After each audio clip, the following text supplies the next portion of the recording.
علیکم ویورز، کیا حال ہیں آپ کے؟ میں ناز شاہ آپ کے ساتھ ہوں۔ آج میں آپ کے ساتھ شیئر کروں گی کہ حضرت بلال رضی اللہ عنہ کو مؤذن رسول کیوں کہا جاتا ہے۔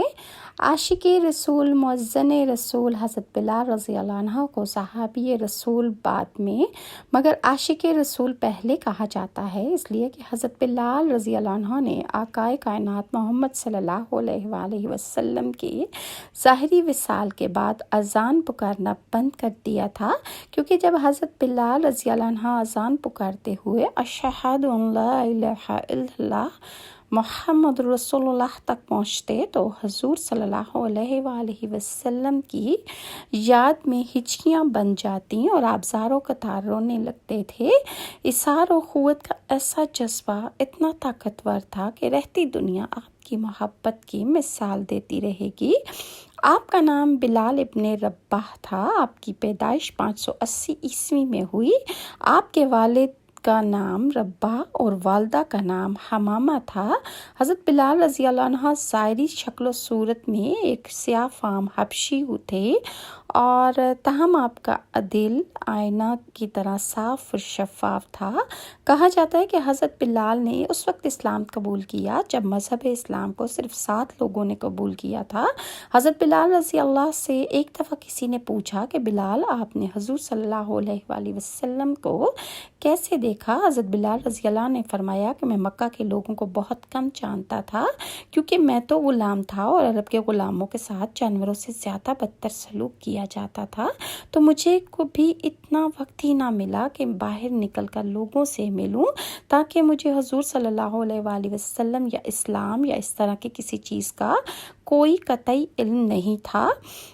مگر ایک مرتبہ کا واقعہ ہے کہ مجھے بخار آیا۔ جاڑے کا موسم تھا، شدید سردی تھی اور اتنی ٹھنڈ کی وجہ سے مجھے بخار کی شدت سے میں بہت لاغر اور کمزور ہو گیا، لہٰذا میں لحاف اوڑھ کر لیٹ گیا۔ ادھر میرا مالک یہ دیکھنے آیا کہ بلال نے جو پیس رہا ہے کہ نہیں۔ اس نے مجھے لیٹا ہوا دیکھا تو آگ بگولا ہو گیا۔ اس وقت اس نے مجھ سے لحاف چھین کر سزا کے طور پر میری قمیض بھی اتروا دی اور مجھے کھلے صحن کے دروازے کے پاس بٹھا دیا اور کہا، اسی جگہ بیٹھ کر جو پیستا رہ۔ اب سخت سردی اور اوپر سے بخار کی شدت اور اتنی مشقت والا کام کہ جو پیستا جاتا تھا اور میں روتا جاتا۔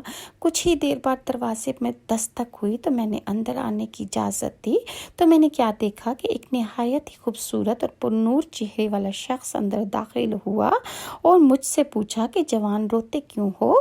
حضرت بلال رضی اللہ عنہ نے کہا کہ جا اپنا کام کر، تمہیں اس سے کیا؟ میں جس وجہ سے بھی روں، یہاں پوچھنے والے بہت ہیں لیکن مدد کرنے والا کوئی نہیں ہے۔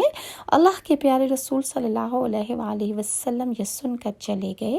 حضرت بلال کہتے ہیں کہ میرے دل میں جو ایک امید جگی تھی کہ یہ شخص کوئی مدد کرے گا، مگر یہ بھی چلے گئے۔ حضرت بلال کو کیا معلوم تھا کہ اب ان کا واسطہ پڑا ہے تو رحمت للعالمین سے واسطہ پڑ گیا ہے۔ حضرت بلال کہتے ہیں کہ کچھ ہی دیر میں وہ شخص واپس آ گئے اور ان کے ہاتھ میں گرم دودھ کا ایک پیالہ تھا اور کھجوریں تھیں۔ دونوں چیزیں مجھے دے کر کہا کہ انہیں کھاؤ اور پیو اور جا کر سو جاؤ۔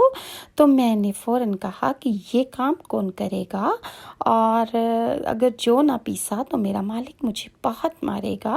دونوں عالم کے مالک و مختار صلی اللہ علیہ وآلہ وسلم نے فرمایا، تم آرام کرو، یہ پسے ہوئے جو مجھ سے لے لینا۔ حضرت بلال سو گئے اور حضور صلی اللہ علیہ وآلہ وسلم نے ساری رات اس اجنبی حبشی غلام کے لیے چکی پیسی۔ صبح حضرت بلال کو پسے ہوئے جو دیے اور چلے گئے۔ دوسری رات بھی ایسا ہی ہوا، دودھ اور دوا بلال کو دی اور ساری رات چکی پیسی۔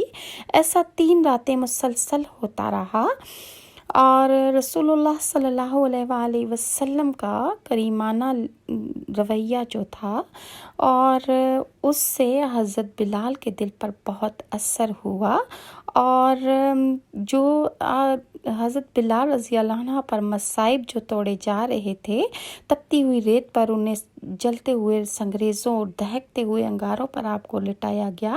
امیہ بن خلف کے آپ غلام تھے، اور امیہ بن خلف جو اللہ کے پیارے حبیب صلی اللہ علیہ وآلہ وسلم کا سخت دشمن تھا۔ حضرت بلال رضی اللہ عنہ کے خون کا پیاسا امیہ بن خلف تھا۔ جب امیہ کو معلوم ہوا کہ بلال مسلمان ہو چکے ہیں تو آپ پر اس نے سختیاں زیادہ کر دیں۔ آپ کے جسم مبارک پر کوڑے برسائے گئے۔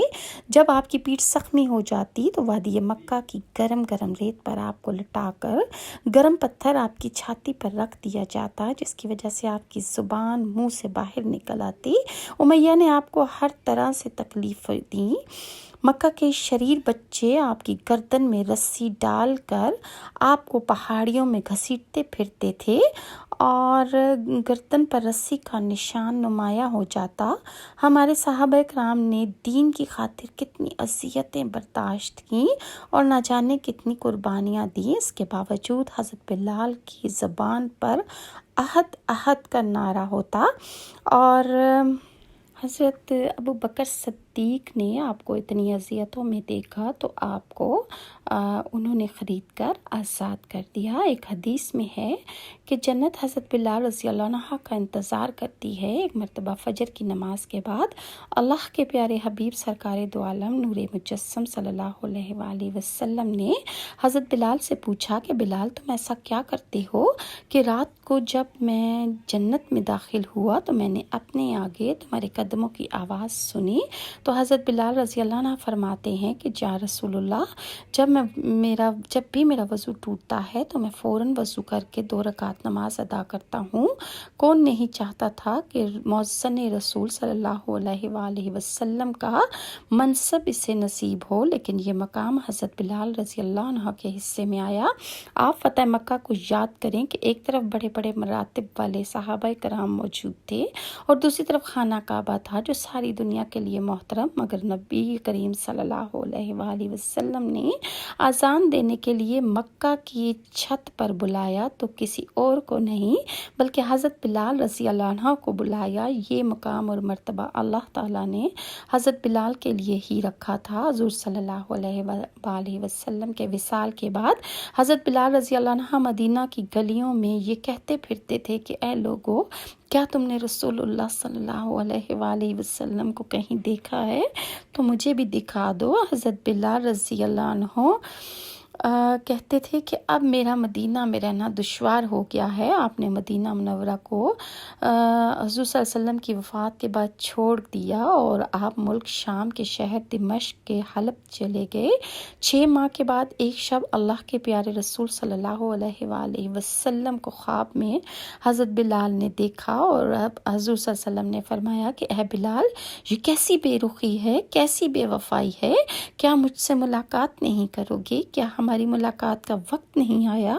خواب سے بیدار ہوتے ہی اونٹنی پر سوار ہو کر مدینہ منورہ کی طرف روانہ ہو گئے۔ جب مدینہ میں داخل ہوئے تو سب سے پہلے مسجد نبوی پہنچ کر حضرت بلال نے عالم وارفتگی میں حضور صلی اللہ علیہ وآلہ وسلم کو ڈھونڈنا شروع کیا۔ حضرت بلال کبھی مسجد میں تلاش کرتے اور کبھی ادھر ادھر آپ پھرتے تھے کہ شاید نبی کریم صلی اللہ علیہ وآلہ وسلم نظر آ جائیں۔ حضور صلی اللہ علیہ وسلم کی وفات کے بعد آپ نے اذان دینا بند کر دی تھی، لیکن صحابہ کرام چاہتے تھے کہ وہ آپ کی زبان سے اذان سنیں، تو انہوں نے پہلے آپ سے درخواست کی لیکن آپ نے نہ مانی۔ اس کے بعد پھر انہوں نے نواسہ رسول سے کہا کہ وہ درخواست کریں تو حضرت بلال مان جائیں گے۔ اس وقت دونوں شہزادہ رسول حضرت امام حسن اور حسین نے حضرت بلال سے درخواست کی تو حضرت بلال نے دونوں شہزادوں کو گلے سے لگایا، انہیں چوما اور پھر ان کا ہاتھ پکڑ کر فرمایا، اے بلال، آج ہم آپ سے ہی وہی اذان سننا چاہتے ہیں بلال جو آپ ہمارے نانا جان کے زمانے میں سنایا کرتے تھے۔